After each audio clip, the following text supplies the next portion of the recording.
สบายดีพี่น้องหมดสุขุสุคนนะจ้ามันอ้นก็ไปซื้อลูกซีนเนาะพี่น้องเนาะกับอันนี้พี่น้องกับฮอทดอกลูกซีนกับฮอทดอก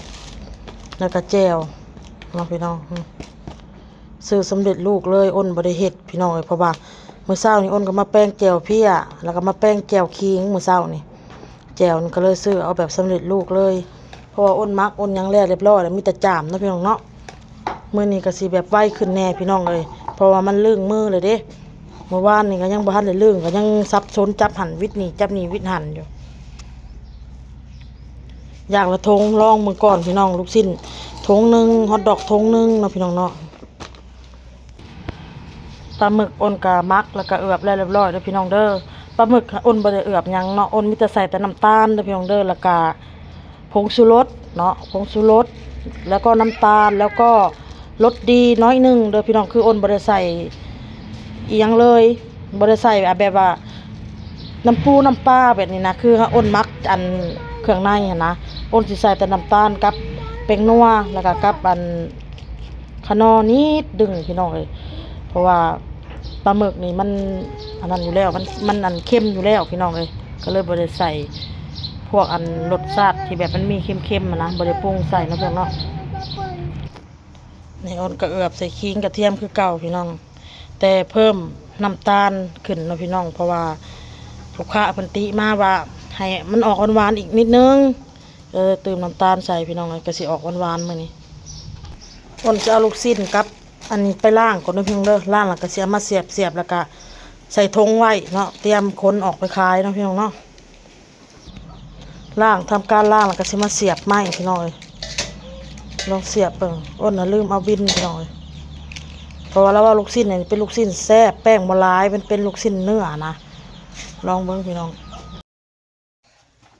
สบายดีพี่น้องมาต่อพี่น้องเด้ออ้นก็สิมาจ่ามก้อนมันจ่ามปลาหมึกพี่น้องจ่ามปลาหมึกแล้วเรียบร้อยก็สิขอไปอาบน้ำก่อนมีแต่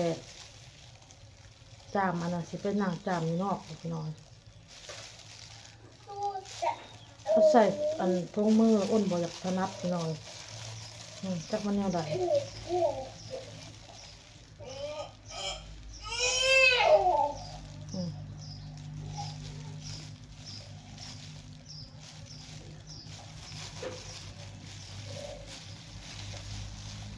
แล้วคือวันเฮาบ่ใส่เด้อ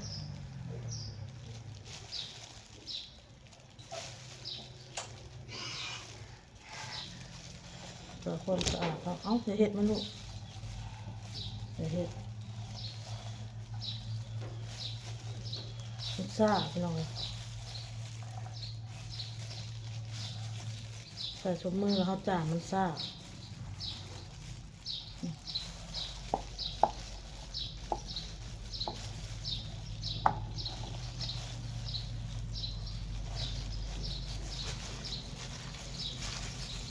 เขาบอกเลยเขาบอก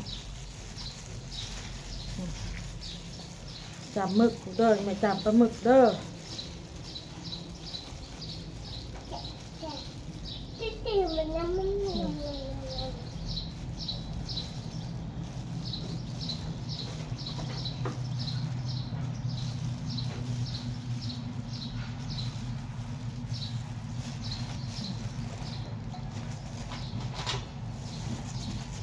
เพื่อสิได้ไม้หนึ่งพี่น้องเอ้ยวันเคี้ยวก็เริ่มมากเลย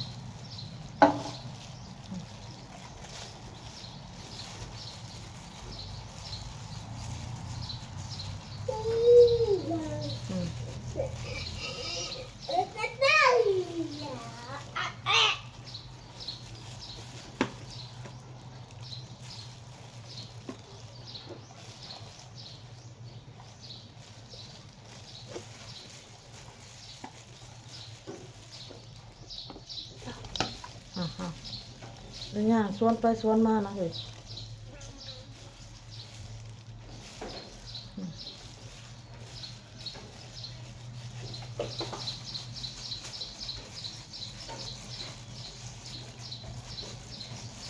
จามฮอทดอกลูกชิ้นการวมเหมือนกันนั่นพี่ได้อยู่40 ไม้พี่น้อย ลูกชิ้นได้19ไม้ฮอทดอกได้21ไม้ไปที่40ไม้รวมที่อ้นซื้อทั้งแก้วทั้งลูกชิ้นฮอทดอกรวมกันน่ะ122,000122บ่แม่น122มันแหละ122คันอ้นขายไม้5,000น่ะสิได้อยู่รวมไม้5 บาทน่ะสิได้อยู่200,000พี่น้องสิได้อยู่200,000ก็หักออกอันนี้หักออก112แต่122ก็มาหักออกไม้20,000อ้นก็สิเหลืออยู่ประมาณ50เท่าไหร่58บ่สิได้กำไรอยู่58,000พี่น้องเอ้ยกำไร58,000ตีเป็นเงินไทยก็สิประมาณอะไร90 บาทบ่85 บาทประมาณนี้แหละ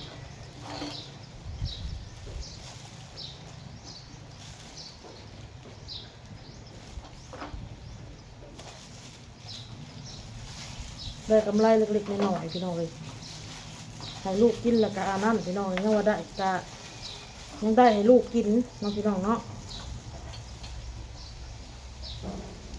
ร้ายแพงร้ายกับ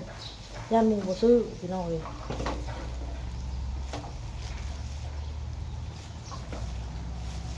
สนอมมันเราเห็ดใหม่10,000เลยสนอมเรามันจะได้กำไรอยู่บ่เป็นว่าสนอมได้รู้เล็กๆน้อยๆนี่แหละกำไรแบบมิ่นๆเลยนะ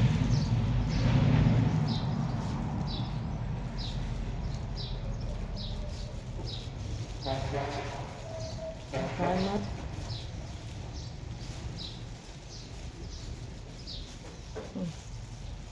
เป็นยัง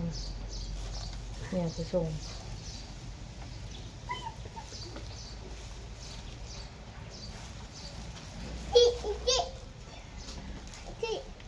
จิวันนี้ก็ได้ออกมาขายแล้วพี่น้องเอ้ยว่าเตรียมหัดเตรียมนี่แล้วก็บ่ได้ง่ายๆมื้อนี้ใครแน่ 3 โมงออกมามื้อนี้พี่น้องเมื่อวานนี้4 โมงเมื่อวาน4 โมงปลายมาแล้วก็ดังไฟพี่น้องเอ้ยสิข้างพี่น้องเอ้ยสิย่าง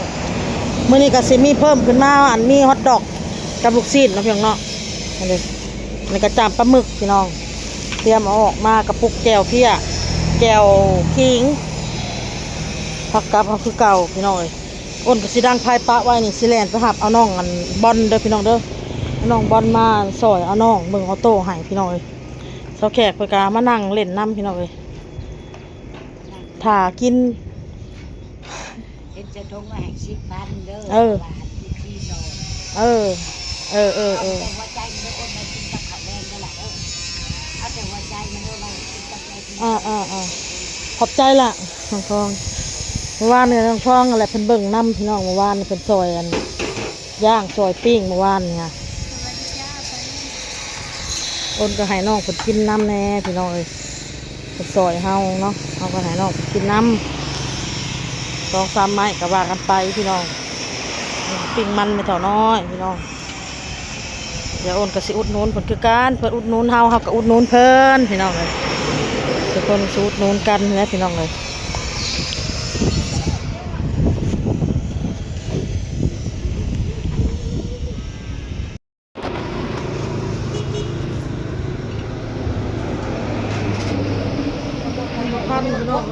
รถทางแก่แต่บ่มีคนพ้นแบบ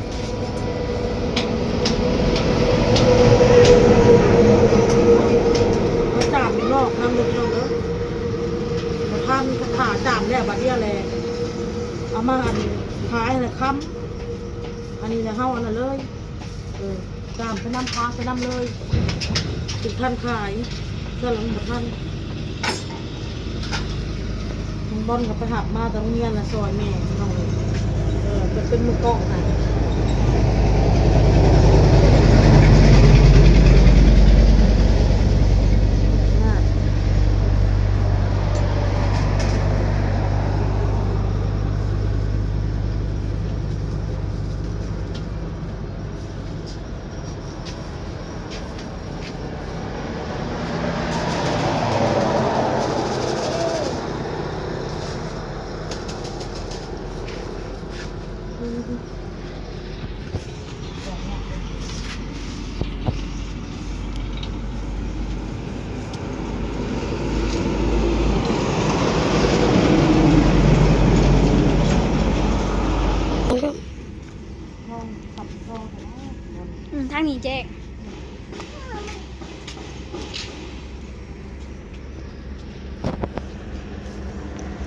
ที่นี่เด็กที่นี่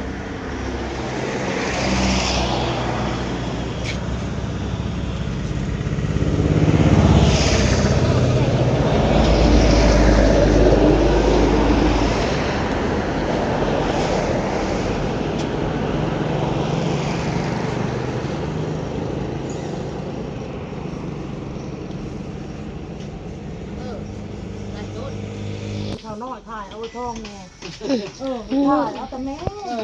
แม่เสียบเลยเถอะ ถ่าย สบายดีพี่น้องมาอุดหนุนเนี่ยเด้อพี่น้องเด้ออ้นน้อยกับแม่น้อยขายเครื่องพี่น้องขายอยู่หน้าบ้านนี่แหละพี่น้องเลยก็มาเป็นดอกอ้นเลยเด็กน้อย ดิบเด้อน่ะ ฮะ ตัวทุกไข่มันเดี๋ยวพ่อตัวทุกไข่มัน นี่เอาต้องเอา ได้ตัวทุกนะ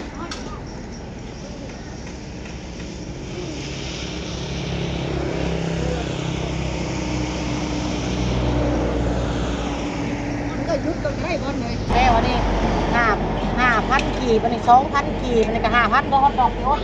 มันดอกกระหาพัน 5,000เด้อฮอตดอกกับลูกชิ้นเด้อพี่น้องเด้อฮอตดอกลูกชิ้นอย่างละ5เด้อจ้าเสียบุญใจดิ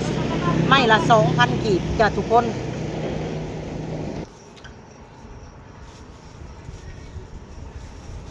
พี่น้องคลิปนี้ก็ลาเลยเด้อพี่น้องพ่อกับคลิปหน้าพี่น้องสบายดีพี่น้องบ๊ายบาย